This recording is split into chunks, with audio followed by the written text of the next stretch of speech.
Hey, you, friend with the AirPods in listening. Guess what? You can watch this episode in video now. I know. All you have to do is head over to our YouTube channel, and there's a link in the show notes. So go ahead and click that. You can see all the faces that producer Steph and I make when we're about to say the same thing at the exact same time. It's pretty cool. Check us out. Edit audio.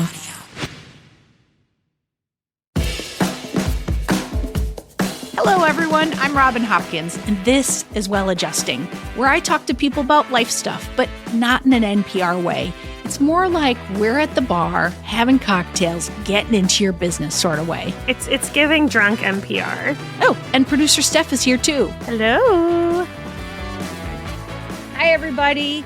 I think we all know I am so excited to be here today. We're not just capturing audio, but we're also capturing video for this. We're experimenting a little. Anyway, today we're going to be talking friendships and giving support and getting support.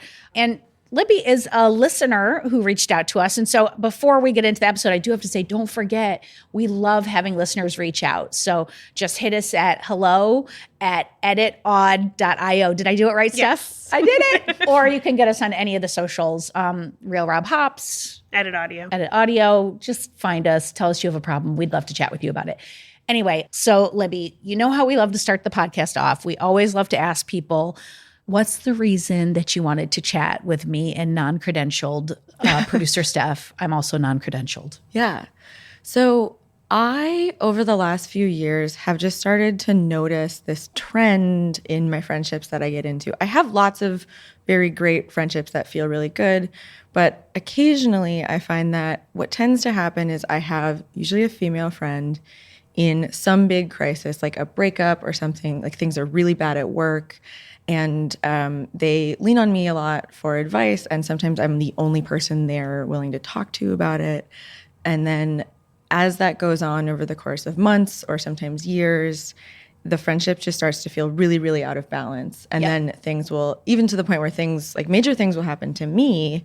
And I am like, hey, hello, I too am a person in this friendship. And they're like, nope, still me. And it's like, it feels really bad when it happens. And then I've tried to sort of redirect and rebalance those, even to the point of being like really direct and really blunt. And that's had some very hurtful consequences. So I'm just trying to figure out, like, how do I notice this earlier? Yeah. And how do I like get out of it when I see it happening? How do I start to say, like, no, like I also need to take up space in this friendship? Because what I tend to do now is I just like take a step back and then we just don't. Like you usually do you do the slow fade? I do, not a slow fade, but I'm like, I'm just going to take a step back for a little bit. And then they get like pretty mad. And that it's been not pretty a few times. And then those friendships end up kind of trashed. I have so many questions. First of all, I think this is a really great question, right? I think that, like, in general, we just met, but you seem very chill. You seem very relaxed. You seem very, like, easygoing, which already tells me you might be the type of receptacle that people would be like, she's going to listen to all of my stuff. Like, so I want to know, like, what are the indicators at the beginning? Like, the folks where it's gone sideways, are they a similar type of personality? And are they most of your friends, or... They're definitely not most of my friends. Fortunately, most of my friendships are in a really good place. But these tend to be like my closer friends, or they, we get close through this process. It's women. I'm in my mid-30s. They're also in their mid-30s. They are all people I don't live in the same city as. So our communication is always like on the phone or on Zoom, or I guess FaceTime. Are they long-term friendships? Like they're people that you've known for a long time? And does it start in a place and then you feel it getting worse? Or is it always that way right out of the gate and you kind of just go, that's who that person is. That's who Jenny is. That's a good question. Yeah, it tends to start from like a normal friendship, like a meet through friends friendship or a work friendship oftentimes. And then it's like there's a crisis for them is what sort of marks the beginning of where it goes a little bit out of whack. And I very much believe in sometimes one friend needs more when something really major is going on. I certainly have benefited from that. But it's like where it starts to feel really crushing is like when that crisis sort of abates, or like when they are starting to get other support from therapists or family members, it's still this like expectation of just like all the energy in the friendship is me listening to them and helping them. Yeah. It's like I'm thinking of like all of my 20-something like friendships that were like, there was this one person who like had this really toxic boyfriend and would talk about it with everybody. But it was like as soon as you'd had your fill, they just moved on to someone else. Yeah. But this sounds a little different from that. This sounds like they have expectations of you that are almost like partnership type expectations. Yeah, I mean, one of the things that makes it really hard for me to figure out when and how to distance myself is they often say to me, you are the only person I feel like I can talk to about this. And I'm like, this is a really big deal. You need to have someone to talk to. So I feel a lot of responsibility. Like I'm always like, I'm very honored that you're sharing this part of yourself with me. But it's also like, I do know I need to say earlier, like, I need you to find other people to talk to, so it's not just me, with varying levels of success. But like I nudge them towards therapy. I nudge them towards like, can you call your mom too? Like, but even that's not your responsibility. I agree. Well, okay. So what's interesting about that is like, that's a real indicator that like, it sounds like when someone invites me out, but I don't really want to go, like the kid in me in high school who didn't get invited to things is like, I better go. like you might not get invited to something tomorrow. Yeah. So I'm wondering if there is some like parallel to something of like you feeling a responsibility for these people. Like, is that like a part of your personality? Yeah. I mean, you really hit the nail on the head. I moved in my junior year of high school to another state, and like it was really a dumpster hard fire. And weird. Yeah. It was really bad. It was like I literally like ate my lunch in the bathroom, like in Mean Girls. Like it was very, it was rough. So I value my friendships a lot. Yeah, a lot. And then I also like, we don't need to get too dark on this, but yeah, I had this. No, I'm just kidding. I'm just kidding. I had this year in 2017 where like my entire life fell apart. Like I lost a sibling to suicide. My partner of 4 years walked out on my birthday. I was going through a cancer scare.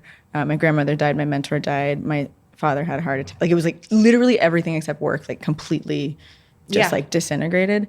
And I had a few very close friends. Like I basically, my circle got very small and very supportive. Yeah. And so I'm conscious of, there is some part of me that's like, I need to give back, like in the universal, like energetic deficit I feel like I'm in. But there also is like, it's not that I think I'm never going to be invited into someone's life again, like in that intimate way, but it's more like, I know what it's like to feel like everything's falling apart and to feel like you can only reach, like it's so limited and you're so just like stressed all the time and you don't have any resources. So I'm more conscious of that feeling for the other person of like, oh no, you're only talking to me. Like I have to be available. Yeah. And I'm wondering, because that's certainly like, I think one of the things you said at the top was like, that you're hoping to find red flags that come sooner. That would certainly be a marker, right? That would be a marker along the path. Just the idea that someone said you're the only person and then you feel this tug. Because like at that moment, you're no longer operating on, I want to do this. There's a duty. So like, are there any indications, like if you like look at any of the friendships like earlier on that maybe you like didn't have choice and you were operating? Because I think that seems to be like what's underlying is that you're doing shit you don't want to necessarily do, but you're doing it out of guilt. Is what it sounds like. Definitely obligation. And like, I think guilt and obligation are so they're a little. linked. They're a little. I'm trying to think. It's not, there are 4 different people that I point to as sort of being this story. And there's not a lot that ties them together. Yeah. They live in like different states. They're around a decade and a half spread apart. Like I met them in all different areas. So that's kind of why I'm here, right? Because I'm like, I don't know what happens before. I agree with you that you're the only person I feel like I can talk to point is like, so ding, clear ding, to be ding, like, ding, well, ding. If that's happening, and that I've already come up with a strategy for, which is like, that's too much. Like I'll say that's too much responsibility for me. That like, or even like that scares me because what if I'm not available? Or what if I don't have the words that can help you? That's too much. Or just like problems need more than one person involved. Yeah. And sort of try to like really strongly be like, I in this friendship need you to cultivate more than just me as a resource. That's fantastic. Yeah. And by the way, because this is the other thing I want to say too, is like that question in some ways I realized after I asked it is almost like putting the blame on you of like, what are you doing? You should see. And so I want to be clear that that's not what I mean with the question. I mean it more to be like, when we like, and I must have a million of these situations in my life where I all of a sudden show up and it already happened. Like for me, it's like I need alone time. Like this full life and family, and I don't notice that I need time alone until I'm past the point. I'm like, I've crossed over and now I'm being super mean to people. So that's like my flag of like, oh, I needed alone time 10 minutes before. So I'm trying to like, I'll use journaling as a way of trying to like see what's going on for me before. But it's like, it might be one of those things where I just get it when I get it. Like for whatever reason, that's not on my, I don't see myself in that way because I think it's because I'm always like, I got to move. Yeah. It may be that you don't see things till after, and that's okay. But like, I do think that like journaling could be a source of like when things start to like there's got to be like little moments of like, that was funky, but I brushed it off that are leading up to it. And I'm wondering, are there like little moments that maybe you brushed off leading up to it? I think there might not be. I think so. What you're saying totally resonates. First of all, it's just like, yes, it's like this. We have a bunch of conversations, and then 2 or 3 months in, I'm like, oh, I feel really drained by this. I feel like it's really, or there's like not space for me, or like, oh, we've had 5 to 10 phone calls that were just all about the other person, and they didn't ask me about my life. Even like when I don't know, I feel like we all have done that thing where you're like, you're going through something major, you really need to unload on a friend, and then you're like, but how are you? Yeah. And just as the person goes, I got to jump, and then you're like, no, but wait, we didn't talk about you. How are you doing? Right. And it's like, so it's so like me coming in and being like, do you need help with the dishes as you're drying the last one? It's like, yeah. So like, there's not even been like that little nod to like, I acknowledge you just absorbed a lot. Yeah. It's just like, I'm going to talk for an hour and a half straight and then get off the phone. It's like, okay. But I think that when I'm feeling really worried about a friend and feeling like that's my primary motivator for talking to them, that might be something to pay attention to. Yeah. I was going to say like something that a therapist told me a million years ago was that like when you're they called it the shit barometer, but like when your barometer for like what's tolerable as like normalcy is so high, which like my family is really like hard and I have to take care of them a lot and blah, blah, blah, or I feel like I have to.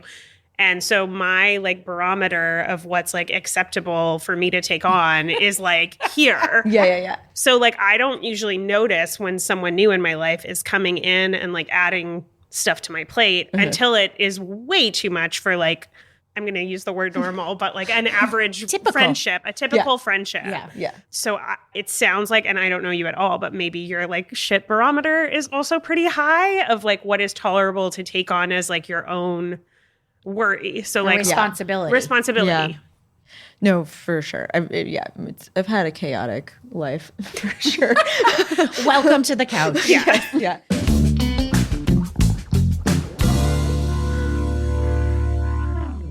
Hey friend, I'm just jumping in here to say that we've got a new way to get in touch with us. If you want to leave us some feedback, hopefully good, or suggest an episode topic or ask a question, all you have to do is go to sayhi.chat/welladjusting. The link's in the show notes, but I'll say it one more time. sayhi.chat/welladjusting. You could leave us a voice memo and we might just use it on air. And if you happen to be enjoying this episode, why not go ahead and subscribe to the podcast or rate and review us? You won't regret it, folks.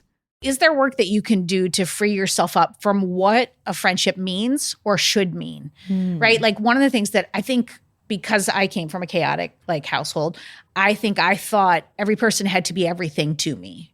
And it took me a long time to realize that it's just not like that. Like some of my very, very best friends I would go to for certain things, but maybe not other things. And like, that's okay. And I will be there for like certain people. Like I have a couple of friends who like, hopefully they're not listening, who need more from me than I'm able to give. And I struggle with the guilt around canceling or like keeping my word. And Mary's always like, you don't get this like crazy about keeping time with me. And it's like, because I never want to let anyone down. I feel so strongly about it, but I'm trying to tackle that and be like, in the moment, I'm trying to be like, okay, and this like just happened this weekend. It's not reasonable for me to see them right now. It's not reasonable. I have so much family obligations. There's some stuff going on with my kids. I had 2 auditions over the weekend. I had all this stuff, and it's like, it's not reasonable for me to try to carve out this amount of time for a get together that we can do next week. But I have all this guilt because it's one of the people who has expectations of not changing things. And so I have to, in those moments, be like, this isn't my thing. This is her thing. Like, it sounds like we're both coming at like a similar thing, but from a different place. Like, mine's the what Mine's if like I guilt. don't show up, what's going to happen? And yours is like, I don't want them to I hate should me. be here. Like, does one of those resonate with you more? It all resonates. I mean, the reason She's like, I'm sitting in a bath of what you're saying. yes, I mean, you saying at the top that I am chill, I'm like, that's hilarious. Like, You present chill, though. Thank you. Which is, by the way, that could be like people could see you in a certain way too because of the way you present. Like, I don't do present think chill. that's right. But I mean, that is why I thought this would be a good question to bring specifically here, which is that you're clearly people who like to give advice and like that people listen to and respect, like myself. So like, I was like, I do think you'll be able to relate to this question and have different perspectives on it. And what you're saying is like absolutely spot on. I'm pretty anxious. I also grew up in a family with a very high expectation of particularly me emotionally supporting and in general supporting other people. I mean, that's it right there. Yeah. We could almost be like, and thanks for coming today. Yeah. But like the through line is often very, very clear.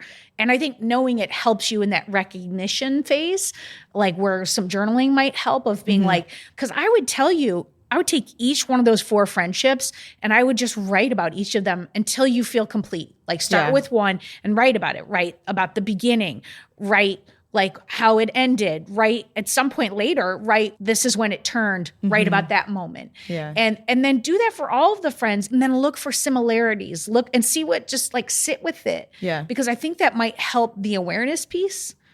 But I also think a little like be kind to yourself could be in order here. Like we need a prescription bottle that just says be kind to yourself. Yeah. And we can hand it to people. But I think then there's that other side of it of just like, I would also journal or whether it be talk to someone, a therapist about like, how do you place friendships? Like, did those expectations that people had of you, do you carry them on people or do you carry them on yourself with people? Yeah. Which it's probably that. Yeah. You probably like you're the idea of how you were treated as a kid, like your parents and that expectation. You just now doing it to yourself. And like some work has to be done so that you can let yourself let that go. Like it's not your responsibility what Jenny says or does and I love that you're saying that to them. I love that you're like, find some other people, bitch. Like, I can't handle all this. Yeah. I mean, it took me a lot to get to that point. But I'm also, I think another piece or tool I'm hearing is like, I do journal, but it's in this very like, I just want to write a couple sentences every day thing. And then if I want to do more, I lean into it more. But I like the idea of being more conscious of like using that as a tool when this is happening. And I think what I need to also think about is if they're not going to keep it in balance, I can pay more attention to the balance of how I'm feeling. Whereas like when I'm supporting someone else really intensely, I need to check in more on like, how do I feel right now? How like, am I really giving enough space for myself in this? Because like that person's not going to be able to do it because they're going through something major. And that's still important to me to be around for that. But maybe writing more about, am I worried enough about me? Am I listening to what I need? Yeah. Because the answer is probably not. No, definitely not. Yeah. I was trying to be kind there, Libby. I was like, it's definitely not. Yeah. But like knowing that, I mean, I've done more thinking about this and this conversation is very helpful. And knowing that I am more likely to lean farther into friendships where someone's hurting and just being aware of that and pointing more energy at myself in that situation rather than just being like, oh, I need to make sure I can talk to this person twice this week. Being like, okay, like maybe I'll be more okay with slowing down the pace or if I'm going to do that, make sure I'm really like scheduling in like the decompression time, like whatever it is. Well, and that's another great tool. And it leads me to another great tool, but then also like a thing underneath it. So like the other tool is communicating your boundaries more clearly, being like, I can talk to you today, but I'm just letting you know I've got a crazy busy week. I probably won't be available until next week. Yeah. Whether that's true or not. Yeah. Because you know that you need to take care of yourself in that time. So communicating like by whens. Like I think by whens are the most underrated, most important, valuable tool, whether it be work or personal. Yeah. So like if Mary and I are having a fight or something and she's like can't figure it out, like I say that with love. I mean, like, and now I have to say it better than that because I look like a total shitheel. But like, it takes her sometimes longer to understand what she's feeling, and she would say that. So like, I'll be like, okay, so maybe we don't talk about this now, but could we talk about it before the end of the weekend? Like, that's a great tool. It's a great tool for business. It's a great tool across the board. But it leads me to this question, which is, what are you getting out of this type of friendship? And like, there is something that if there's like 4 of these instances in your life, like it's a little bit like I'm always saying to my kids, like if you're the center of the circle and all these teachers are talking about you, well, then it might be you.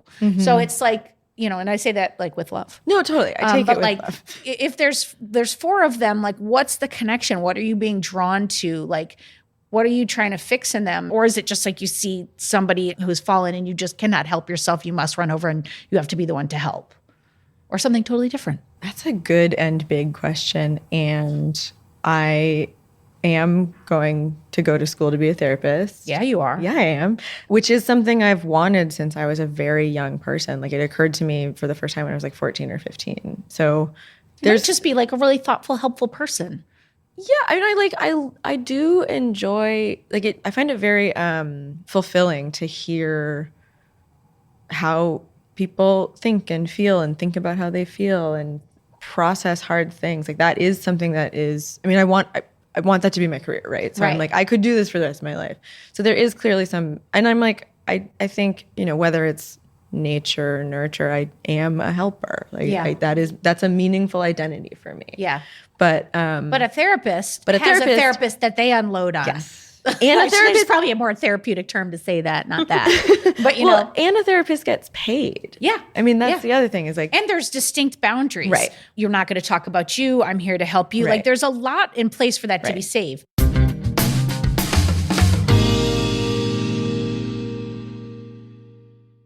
I have this one friend who has a best friend who is what I would say emotionally abusive. But the advice I always give to her is like, if this person is your friend, they should want what's healthy and best for you.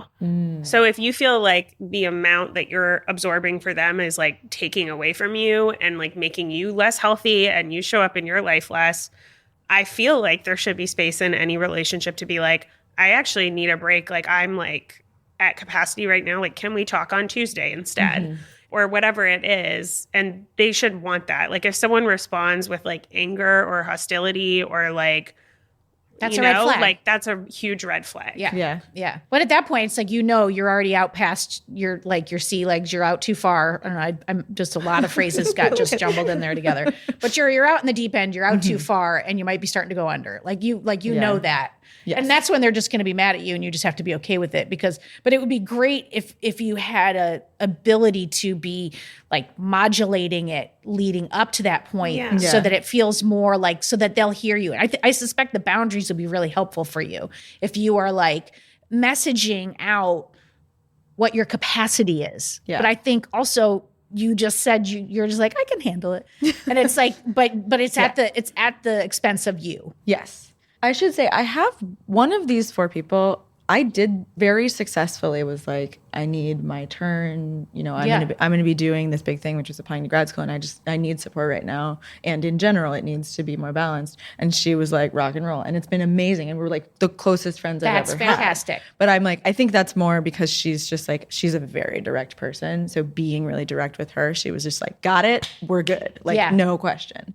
But like on the other side of the spectrum, this one friend, she was like, she wanted to break up with her horrible boyfriend for a year before doing it, for like a crazy long time. And then I was out in the city where she lives, and I'd been laid off like 3 days before the trip. And so she showed up where I was staying and just wanted to do Or like the ex-boyfriend. crying ex-boyfriend talk for hours and hours and hours. And I was just like, it was the holidays, which are always hard for me, which I'm very open about. And I was just like exhausted, and I just been Are you like, I don't have a job. I literally like 3 days ago. It's lost my this turn. job. Yes. I was just at my breaking point, and I just like very directly was like, this feels bad. You only talk about you. I'm really going through something, and I don't have the energy to do this. And she was like, okay, like let's hang out tomorrow. Like I really want to see you and like make this feel good. And then she showed up and did it again. And I said the same thing again. And then, you know, a couple more chances over the course of a few months. And now I'm just like, I just don't want to talk to this person. Like she's not able to do it. And that feels bad too. But here's the thing.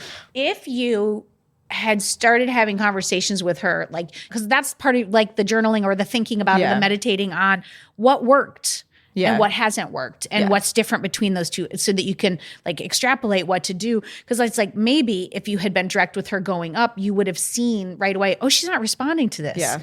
Or she's being shitty about the things that I'm saying. Then you might have slow faded out of the friendship a lot sooner before it became taxing on you.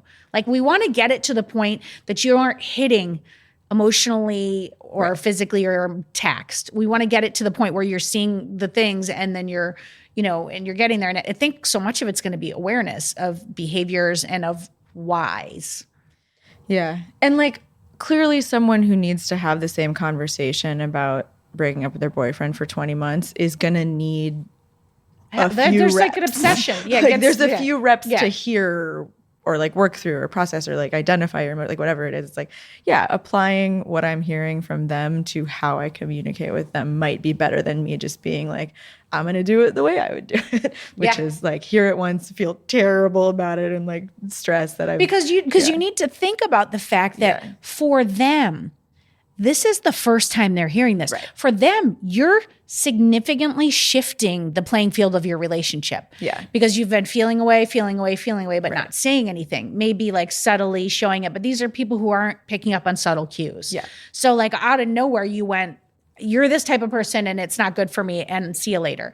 And they're like, what the fuck? So it's like, if you can get in there ahead of time, like I always say, like, I love a clearing conversation with someone, and I love what you did. And I think we should point it out. You had that clearing conversation. You were like, you do this, it's bothersome.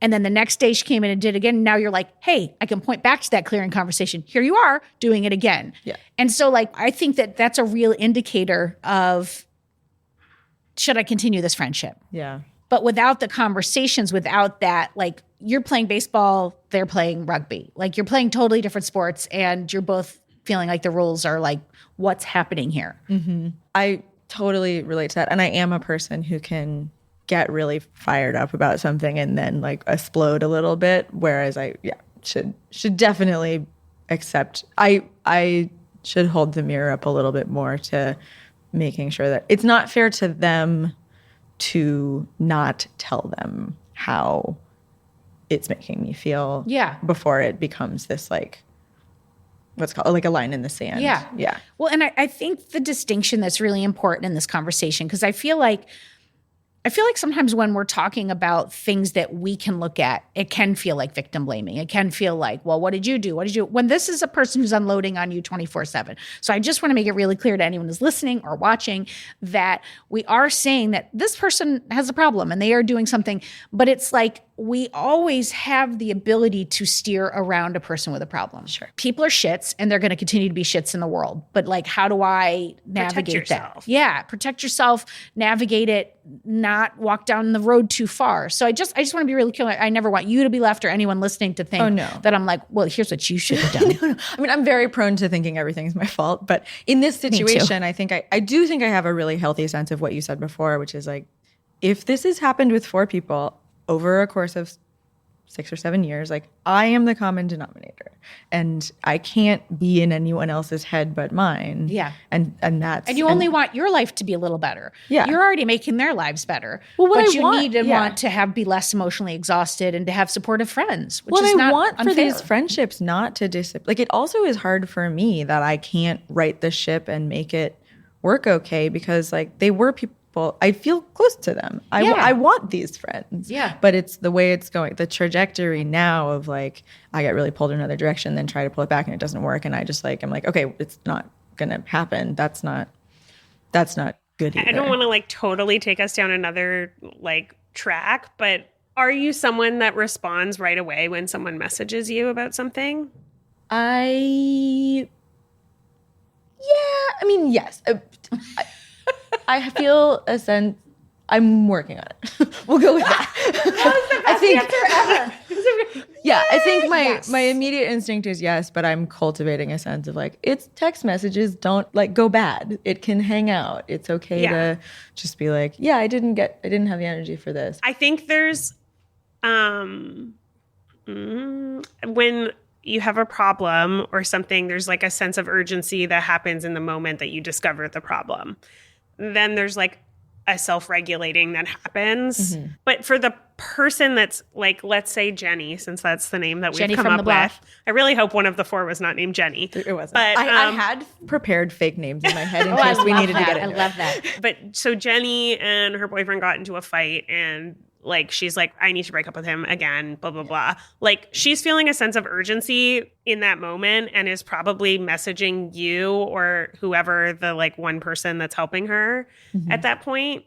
And I think after that moment, there should be a moment of self-regulating on Jenny's part. Like, Jenny should be able to be like, okay, that was a really bad fight. I'm going to go for a walk. I'm going to write something down. I'm going to whatever. I'm going to reach out to my therapist, like all of these other things. And so sometimes creating some distance between the time that she reaches out and the time you respond allows her to do some of the work on her own before you are coming in. That is a really good point. And regardless, like even if they don't do any of the work on their own, they're at least not using you as the crutch. Because like, they will have to find, like, even if you don't have the tools to self-regulate, like, they will find someone else then they'll move to it along. help them get, like, words of affirmation or whatever they're needing. Yeah. But the other thing that occurs to me, I think, is, like, thinking about it being okay to let friends go. Yeah. You've ruminated, you've thought about it, you've meditated, you've journaled, you have become aware as things have gone, you've set your boundaries. And some people are not going to be like, there's people that, what is the season or a reason? People are going to come in and they maybe there was a time and place, like that person who you worked with. Yeah. And it's like, but imagine if you took that friendship and you backed it out and you look at it for if along the way you had been writing about this person and being like, well, that felt weird. I don't like it. And then you started to set boundaries. Like maybe while you were working, you would have distanced yourself from them and been like, this is a coworker. I know that when I do this, they bring this out in me. But just starting to put some of the power back in your hands versus a reactive state of like, I need to help them. I need to this. Like it's all of that is about them. None of it is about you. I always think of like, if you're in a job interview, instead of being like, I hope they love me, being like, I'm going to see if I love you. And I think you could use a little of that, of like, I'm going to see if you are worthy of all of the time that I'm willing to give. And if you're not, it's really okay for me to just be like, I'm slow fading you. I don't have to tell you. I don't have to like make some big declaration, but I can just like slowly not respond to you and move it along. Yeah. I have a very healthy sense of that in terms of, there are friends that you are close to because you're in the same situation. Like I lived in a women's co-op in college. I'm close to a few people, but when we all lived together, we were really in braiding each other's hair. No, literally. I know. But I'm very comfortable with just like, I'm not going to be close to 25 people in the way that I was when we lived in one building. Yeah, it's not possible. And when I hear news about their lives, I'm like, good for you. But it's not that I like miss or crave that. I'm like, I have a very healthy sense of that was college and it was this special time. And I really value that for that period. But I haven't applied it as much to what you're saying of like, is it just not going to work? Like it's just, everything isn't forever. But I will say it's like hard to do that when you get in so close and then you're someone's support system because then like I have friendships that I've been like super, super close with someone for a year. And then for 2 years, we're not super close. And then maybe 6 months, we're close again. And, whatever it is. Yeah. And it's hard to have that relationship where it's not like a loss of a friendship, but just like a bit more distant friendship. Yeah. When it's so like entangled, like your lives are so entangled. Yeah. You're their support person, like blah, blah, blah. You're Then like too deep in. You have to have that moment. No, That's absolutely. like, we're breaking up kind of like, Yeah. you know, whereas like Yeah. if it's less tangled, you can just create more and more distance over time. And then ideally you keep the friendship, but it just becomes a different friendship, like a different level of friendship or something. Yeah. It's this thing of like, I don't want to get to this point that I've gotten to where I need to fade away in a way that feels sudden, no matter how slowly I do it. Yeah. They're like, I wait, think but we were close. But I think this is what's so interesting about this kind of like a discussion or problem is that it is a holistic thing. Yeah. It's not just like, well, just stop drinking. It's not like that. It's like there's a bunch of little things that will probably be helpful. Some of it explorative for you, some of it, you know, testing things out and asserting yourself a little more, setting like more care around yourself. There's like just like a lot of little things. And all it's going to do is just make it a little bit better. Like maybe you won't end up there. Doesn't mean you won't come across those types of people, but you may not be drawn to it in the way that you have been to this point. No, I clearly have like a catnip relationship to this. Like I'm like, oh, I mean, your we life's created an messed up. entire Like, podcast around it. We're like, then what happened? You know, so it's like, but that doesn't have to be a bad thing. You're a helper. Like you're going to go to school to be a helper. Yeah. You know, so it's like, I think that there's like lots here for you to look at and for you to kind of like do. But it's like, to me, it sounds like what's amazing is you're already on the path. You like have an awareness about it, which is always the best place to be because then you can see some of it and you can start the work. Yeah.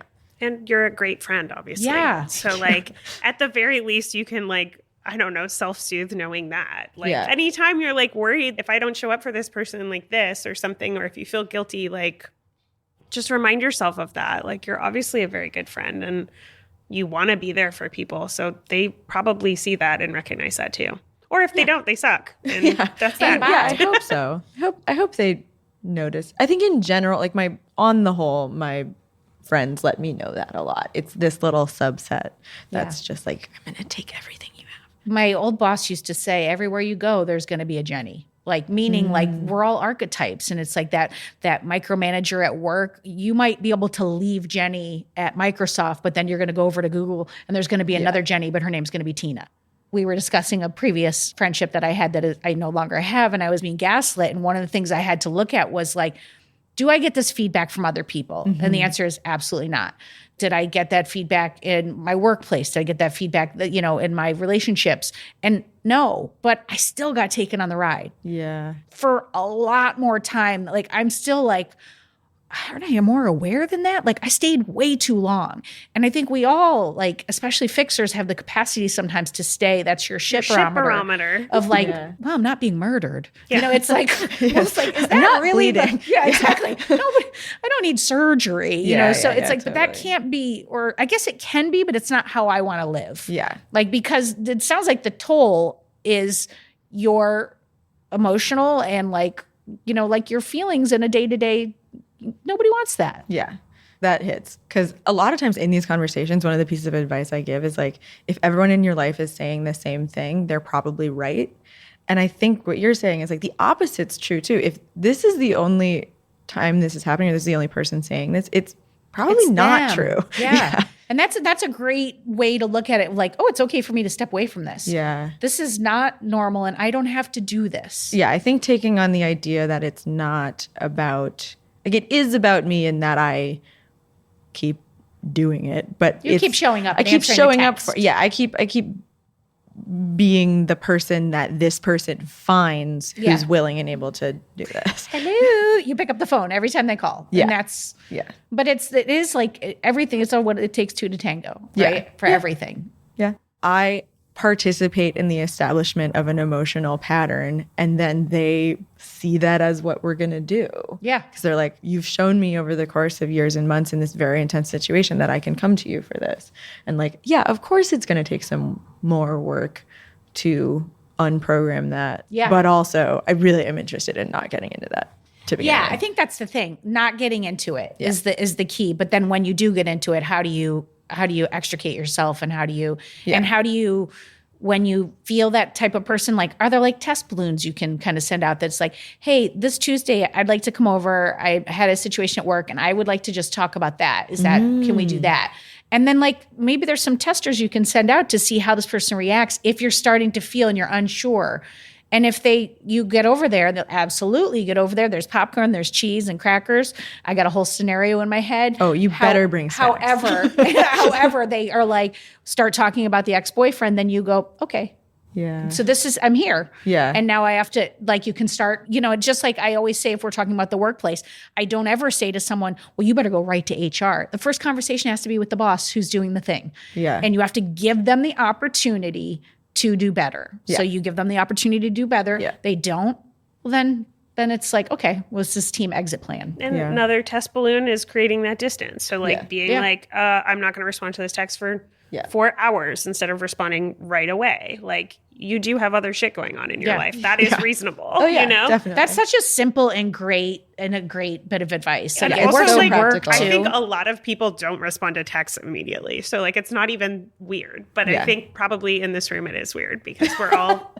I only do a text because, like, I'm like an 85-year-old with text. Like, if I read it and then I close it, I don't see it ever again. And then I'm like, oh, shit. Do you not know how to mark them unread, Robin? It's just too much work. Okay. Like, it's just, I'm not that old, Libby. I'm like old, but not, it's just too much work. It's not my preferred platform. No, I hear you. And it's like, and then I feel like the weight of like, oh, I sent it and she might be sleeping. It's too much for me. And then I wait. And then if I wait, I've moved on. Even hearing you say that really makes me think of like, what if a person is reaching out to me for this kind of support, like very early being like, this is something I know that I do. Like, I want to be here for you, but I know about myself that I let this get out of balance, and then it can get like, like resentment comes in, and like your friendship is important to me and supporting you is important to me, but I need to let you know that I'm going to be working against this. Yeah. And like, imagine that alone is like a litmus test for like, is this person going to be someone who works with me? Okay, can you And like imagine you if said, you're like able a to do friend. that right out of the gate? Yeah. And also, I just was thinking about Patricia, who was one of our experts of the day in multiple episodes, season 1, season 2, my former therapist. Like one of our first like meetings, I said something to her and she goes, oh, okay. She goes, you're telling me who you are. And I was just like, I had never heard that before. And I was like, oh shit, I guess I was like telegraphing who I am. And I think that those people and you at the same time are unconsciously telegraphing, like they're sending out test balloons of like, let me drop this in her lap and see how much she listens and how much she does. And then you are answering, and it is slowly but surely defining your relationship. So imagine like if you were able to like tell them something different. Yeah. Well, and I'm maybe too direct in my friendships. I'm just not subtle, being like, hey, like I'm gonna have this propensity to do this, and I also need to know that you're also gonna be on the lookout for it if I'm gonna support you like this. Yeah, I love that. Yeah. Great. So we solved it. Well, I feel like we This fixed has it. been so helpful. I came in being like, I don't know if there's an answer.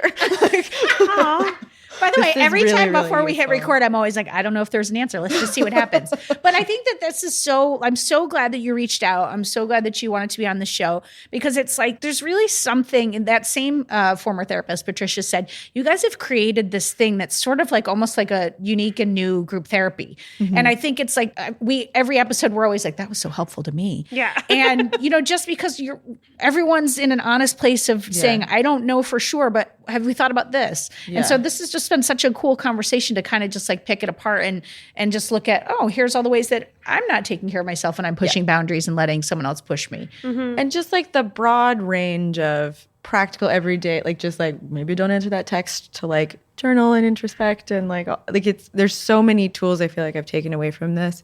I'm going to go write my journal about it. I love I love that. Yeah. Thank you so much for coming. Oh my gosh, thank you guys. I just want to say thank you so much for reaching out. Every listener who wants to be on the show should reach out to us. Yeah. But yeah, just thank you so much for bringing this to us. And it's been a lovely, lovely chat. Thank you so much, both of you. I love that you were really down great. to do video. It's like, I love you were listening. I was like, I love that you showed up with hair color and we are like weirdly matching. I know. I'm like, Robin missed the memo. I know. I was like, where am I? I almost wore something in the mouth.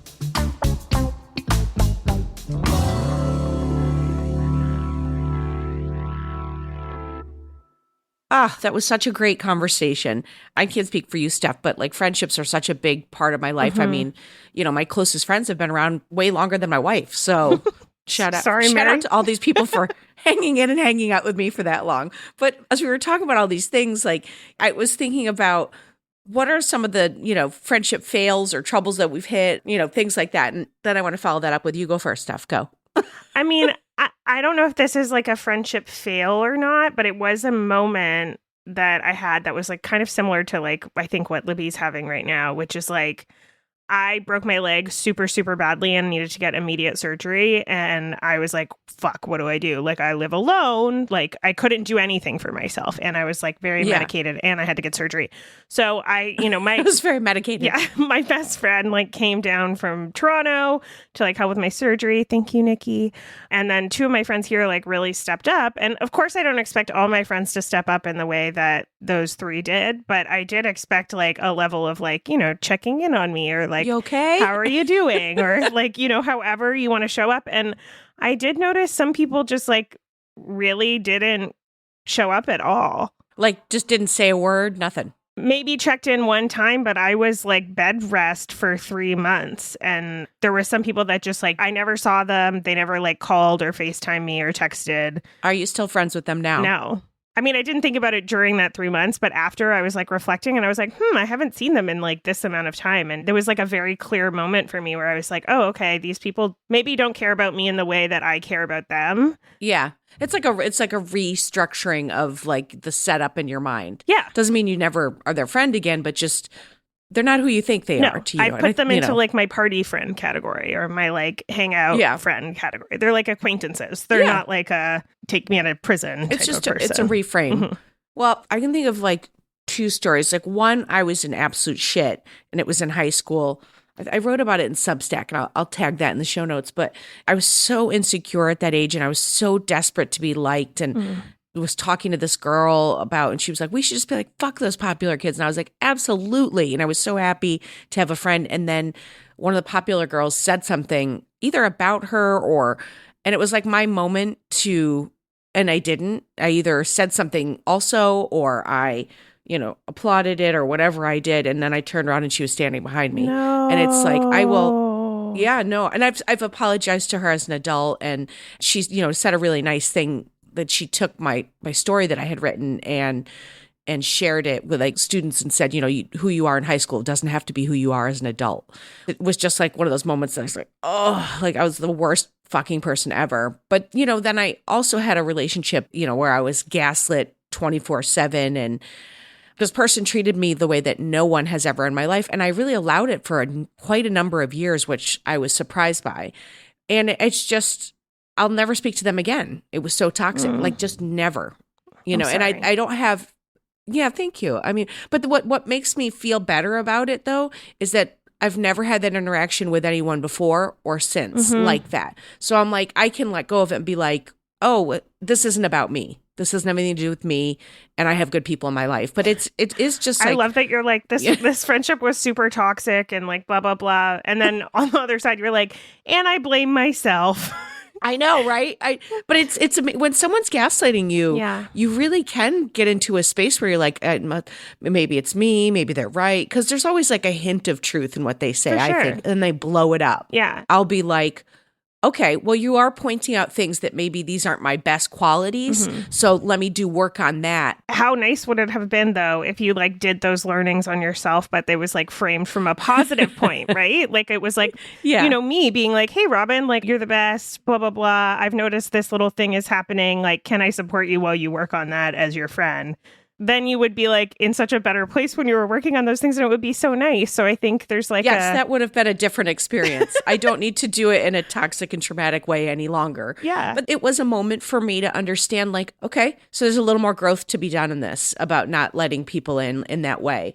They are long-term relationships and it's important to be able to say, I have to work on this in the same way I would work on any romantic partnership. Yeah. I love that. Oof. That's how I treat all my friendships. So much work. So much work. But also it's fun. Okay, friends. Well, that is it for today. I want to thank Libby so much, one, for listening to the podcast and then reaching out and saying you want to be on it. Yes. If you are listening and you're like, I've got a little thing and I'd like Steph and Robin to help me pick it apart, for God's sakes, reach out to us on the socials or you can email us at hello@editaud.io. So editaud.io. And thank you, Libby, for not just listening and reaching out, but for opening up your life and letting us be a part of it. And for also showing up to a recording with like very cool hair color, just like me. For more Robin, and you may need that, you probably don't need it, but like if you do, you can follow me at Real Rob Hops on all the platforms, all the socials, as the kids today say. Well Adjusting is an Edit Audio original series. It's exec produced by Steph Colburn and Robin Hopkins. Our producer and editor is Maria Passingham, and our production manager is Kathleen Speckert. Thank you to the entire Edit Audio team and to you for listening.